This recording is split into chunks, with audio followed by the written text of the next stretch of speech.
Well, for the love of the Chevys that I got, I never thought in my life I'd own a Scion TC. Even though I've been looking for a Toyota Celica for a little bit, I never thought I'd actually own the I don't know, what do you call it? It's kind of like a Scion, but oh my god, it's kind of like a Scion. It is a, oh my god. It's kind of like a Celica, but not really a Celica. But what's up, people? Rage here. Today we take a look at this $500 Scion TC here. This is kind of my second take with the intro here because the first one was a little bit all over the place here. So I'm just gonna give a quick rundown because actually it is kind of cold out here. I'm gonna start working on this thing finally. It looks like one of the LEDs right there just popped out for no reason. Take a look at that another time. But so the problem with this thing is that the wheel bearing is kind of going out. The motor mounts are shot, and the camber is all messed up. And also, can't really see it, but the CV axle is kind of torn, or the boot on it. There you go. There you go. Kind of see it. So we're gonna do a temporary fix to it. And also it burns oil, which luckily looks like it's just a valve cover leak, which we're gonna be addressing as well too. So yeah, but anyway, I got the stuff to fix it. We're just gonna go right into it. Let's see what we can get out of this car. Again, bought the car for $500. This is gonna be my backup car while I work on Project MechaBlazer, and also hopefully we'll get to this one soon. That's not my project though. This one is. So anyway, with a little bit of mechanical stuff here and there, hopefully this car will be driving smoother. If you guys want a little demonstration of how it drives, here you go.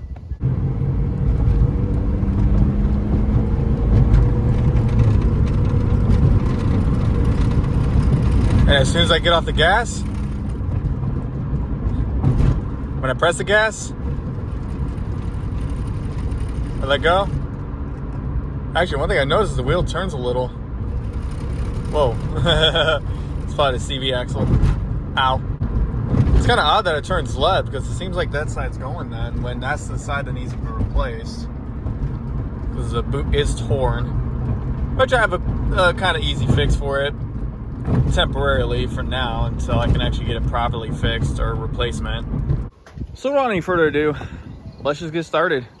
Take a look at the interior here. As you can see, there isn't a whole lot to it. I ain't gonna lie, I like this interior. The radio on here, even though it is a stock radio, it's a pretty badass radio, I ain't gonna lie. You can change the colors on it. I think this thing even has a subwoofer output and 6 RCA jacks in there, so you can actually hook up a whole 5-channel amplifier to this without replacing it, which is pretty awesome. I'm gonna try my best to preserve that radio. Hopefully it lets me do like low frequency outputs, such as like, you know, down to like 20 hertz or whatever, which is the problem with the Sony, because the Sony didn't allow me to do that, which is the CDXM 770, which I actually was thinking about putting in here, but I don't think I'm going to do that. But I do have to find a new screen for it, so that's gonna be kind of a challenge. It still works though, just that little crack on the front, but no big deal. I also got the wheel bearing. I did replace one of them already, and right away the car drives so much better. But as you heard from the video earlier, it just drives horrible. But it's mostly all on the passenger side, so I gotta get to that one. And also I got the best, or at least the best I was able to get, motor mounts and transmission mount in here. I got all 4 of them. It was $175. I got it from TRQ because it's the a well-known brand I was able to find, because I couldn't find the aftermarket ones, or not the aftermarket ones, the genuine ones. So yeah, we just have to work with what we got. But anyway, let's go get started with this here. You hear that super woofer going in the door?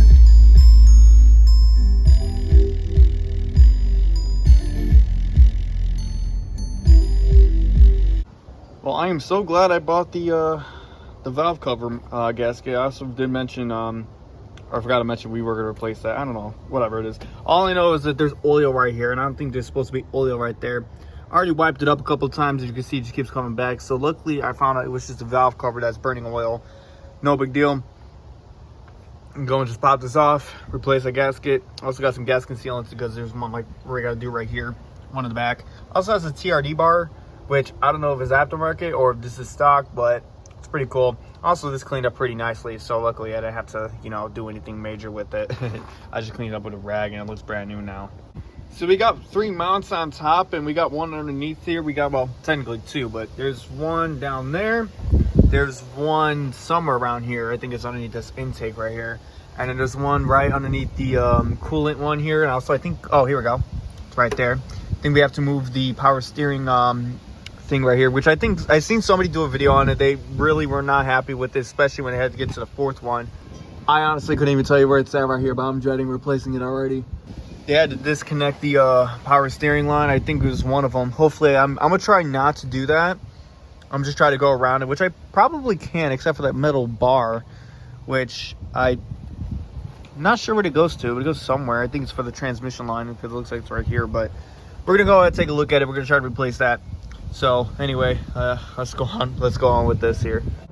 All right, so believe it or not, I actually had to take this off a little bit. Still can't get it off because that stupid wire, but I was able to get it off to get this cover off here. This is the first time we'll be looking in here, so let's see.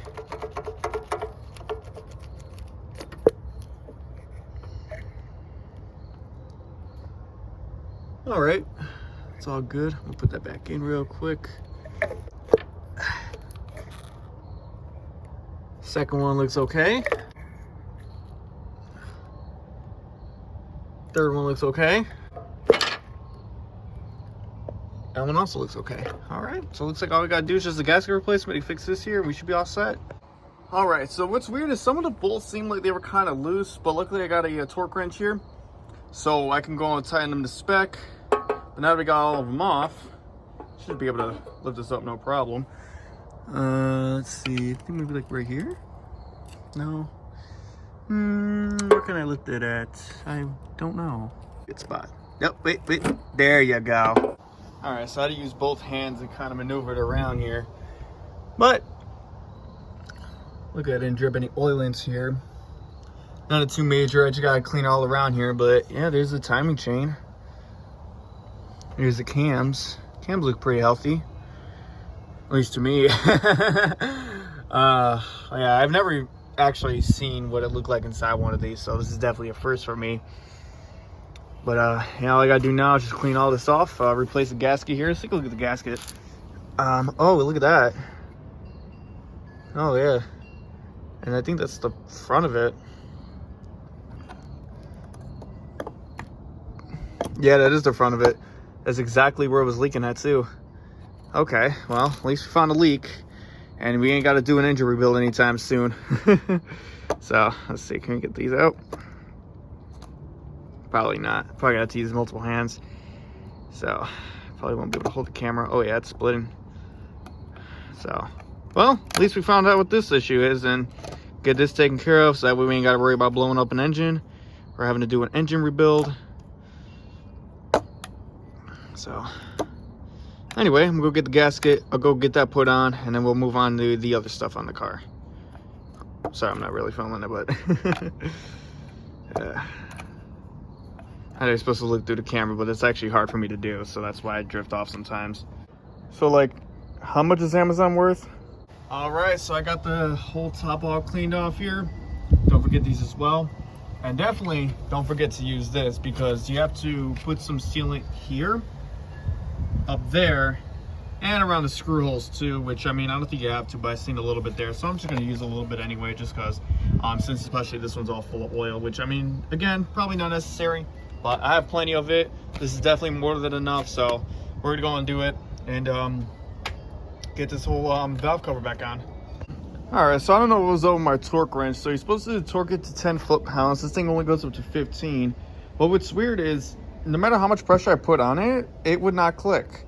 So I don't know what's wrong with it, but all I know is I put it a little bit below 15. Let me see if my camera even focus on it.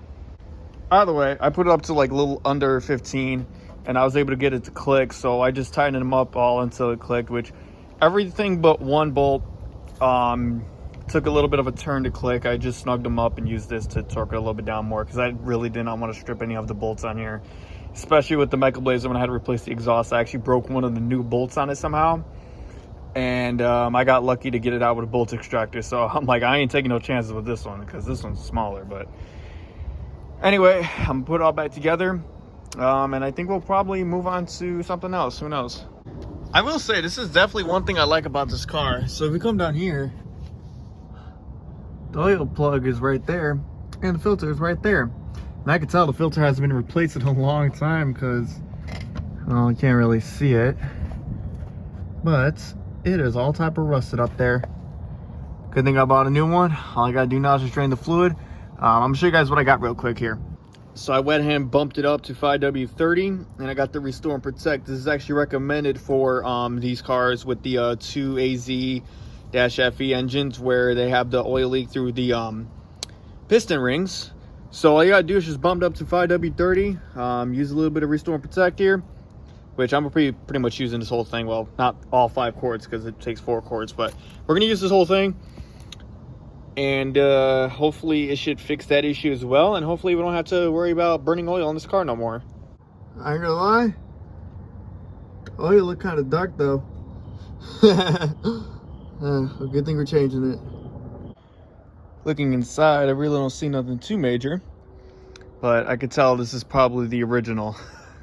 So how do you guys feel about pre-filling oil filters? Let me know. All right, now with the fluid topped off, we can go ahead and seal it up. And yes, I use an iPhone as a flashlight. Don't judge me. I work with what I got. You know, a little somewhat related story. It's funny is that this engine usually takes, I think, like what 4 quarts of oil. The MechaBlazer takes about 7. When I did the oil change on the MechaBlazer, I was about like 1,000 over. It was lucky. I think it was like a little under 5, which I caught just in time. That looks like it's a little over 5. So I don't know, does it tell me? It kind of doesn't, but I think this is what, a 7-quart pan? Yeah, 7-quart pan, and it's almost full, so maybe it was overflowing onto the seals. But you know what, even if the seals weren't the problem, the Restore and Protect should at least help the problem, and upgrading it to the 5W30 should definitely isolate the problem a lot more. So it should be way less than of a problem, and I shouldn't really have to worry about it so much. All right, let's see if we hooked everything up right, and let's go and start it. Let's see if we can get some misfiring.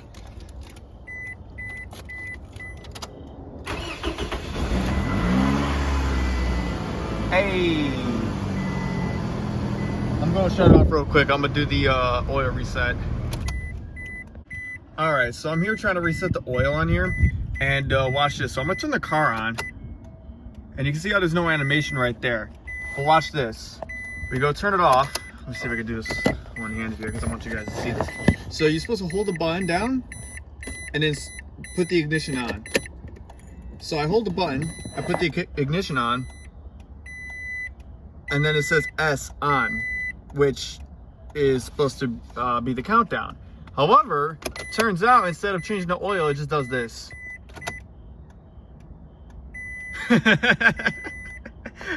You know what? I like it. I ain't even gonna complain. Correction. You have to display the actual odometer, not the trip button. But let's see what trip B does. I wonder what that one does. Let's see.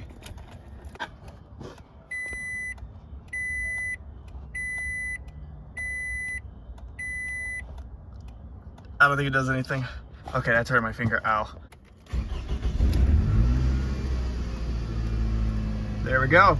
And look at the maintenance light came off. And if you're wondering what the check engine light's on, is that's for the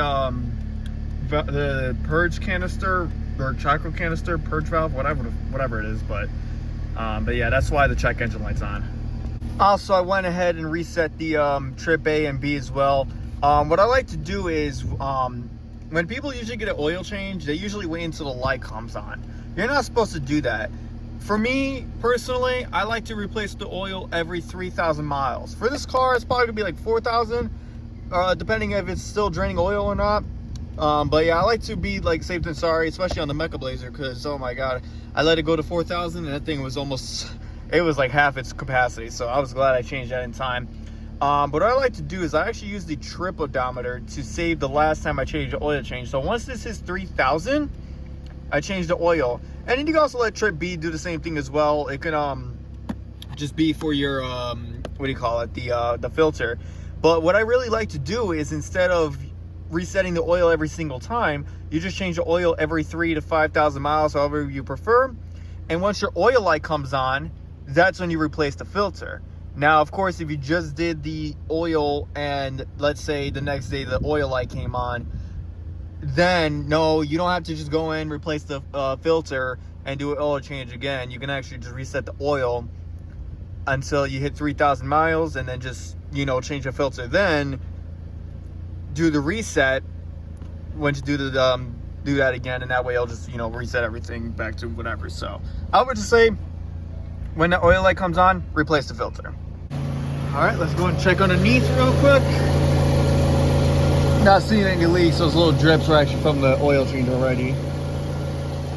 Should have checked the dipstick actually. Here, let me go check it real quick before it fully warms up. Let's go check it. Kind of can't tell.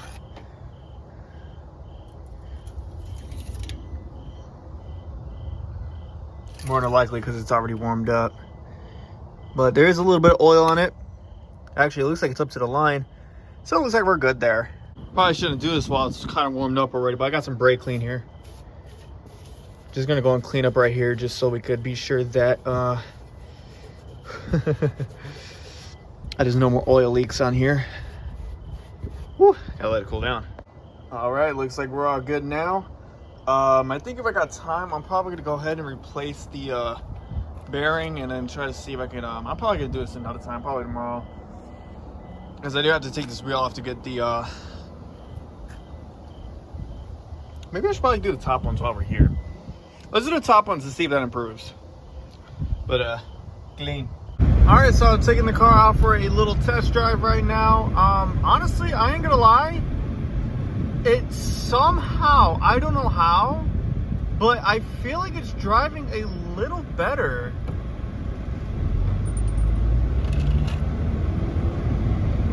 Like, it's actually picking up pretty quickly now. I mean, it still has that vibration. I didn't touch any of the motor mounts, but man, that's probably crazy that just a little bit of like old oil can cause that. Maybe it's a 5W30, I don't know, but I feel like it's just a little snappier. I don't know, maybe it's just like that like weird feeling or anticipation. It's like, oh my God, I improved on something. Oh my God, but I don't know what it is. I just feel like it's just driving a lot smoother. I don't know what it is, but I'm gonna take it for a test drive. I'm gonna make sure it's not leaking any oil, and I'll see you guys once we're done. Oh, that's fucking smart, dude. That is so common here. You guys don't even know. Looking underneath, other than the little shininess after I rubbed off all that carbon buildup, I'm not seeing any oil leaks. I haven't smelled any oil, and I am not seeing any oil in here whatsoever. So it looks like at least that part's fixed. I mean, I don't know if there's any other oil on the other side.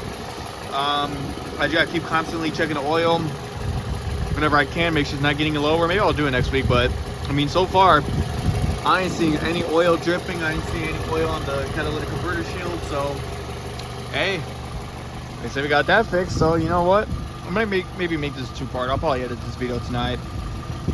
So I'll see you guys in part 2, and we'll hopefully figure out the motor mounts, and yeah, so anyway, I'll see you tomorrow.